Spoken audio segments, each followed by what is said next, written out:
Tina Fey and Andy Richter are going to be doing monologues tonight. Tina's going to start, and all we need to get started to inspire us is one word, and then we never need anyone to yell out anything else again. Ham. What's that? Ham. Ham. First thing I heard, ham. Ham. Okay. Ham. Ham makes me think of a country food. I grew up in the suburbs of Philadelphia, and we didn't eat, and my mom is Greek American, and we didn't eat a lot of ham. It's sort of, to me, it's a very white people food. And I went to school in Virginia, and there was a lot more ham done in Virginia.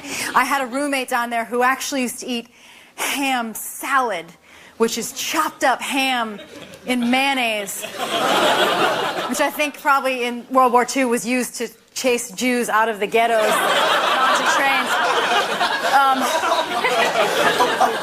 Ham. The behavior, the personality trait. We're like, oh, he is a ham. He loves to perform. Just get out there. And I've never been that type of person, even though I ended up being a performer for a big portion of my life. I was never a person who would just get up and perform for a group of people who did not want that.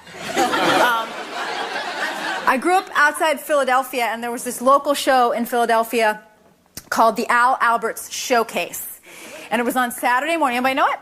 Saturday mornings, and it was mostly kid performers, and they would come out. They were singers or dance troupes, and it was a lot of like 13-year-old girls dressed like 6-year-old girls, like just hanging on to like a big pinafore dress, like I like being a girl, just like still trying to get some role in Annie somewhere. And I would watch it because I was super jealous of it, and I wanted to be on it so bad, but I would make fun of it at the same time. And this guy, Al Alberts, he had been a singer in the 50s in this group, and the thing with that show was that they had, he had discovered Andrea McArdle, who was the original Annie, I think, and he had discovered her on that show, and from that moment on, every week was just a clawing, desperate attempt to find another one.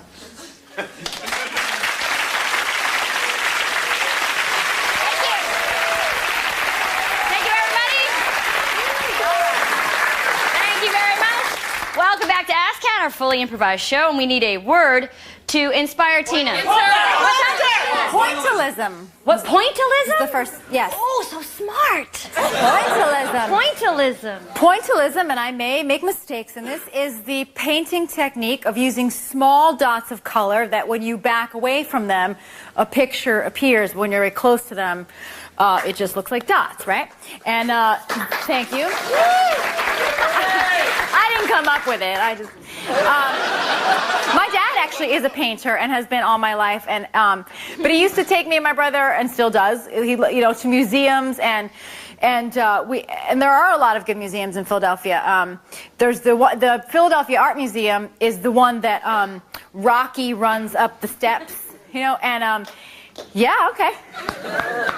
And he runs up the steps, and then a certain time after Rocky was such a big deal, someone, I think it was Sylvester Stallone, donated a huge statue of Rocky to be placed at the top of those steps, and it was placed there, like kind of like when you get a wedding gift or something, and then a few years later, it was quietly moved.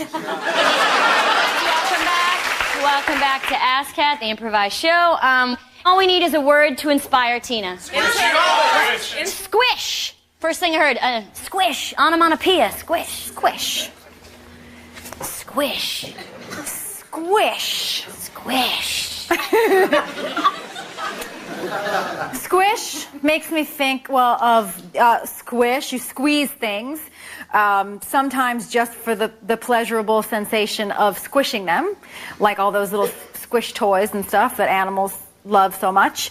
But also you squeeze things, you squeeze fruit to get the juice of it, to get wine. You squeeze grapes with your feet.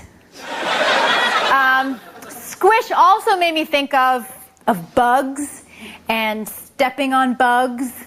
When I was a kid, we had and this was the 70s, the 1970s, we had a big gypsy moth infestation one or two summers, and there would be caterpillars everywhere just everywhere, caterpillars. And the trees would get these webs in them that they just looked like mummy trees, like ghost trees. And the whole thing was very creepy. But a lot of creepy things happened in the 70s. The bicentennial was happening around the same time. That was creepy. I grew up near Philadelphia. The bicentennial was a huge deal. Well, you probably don't remember the bicentennial. People would just paint stuff red, white, and blue, and everybody had like flag pants and flag halter tops, and we'd go down and see the Liberty Bell. I've seen the Liberty Bell like 60 times. And there was, people, you'd go like to the Franklin Institute, and people were dressed up like Benjamin Franklin. Squish.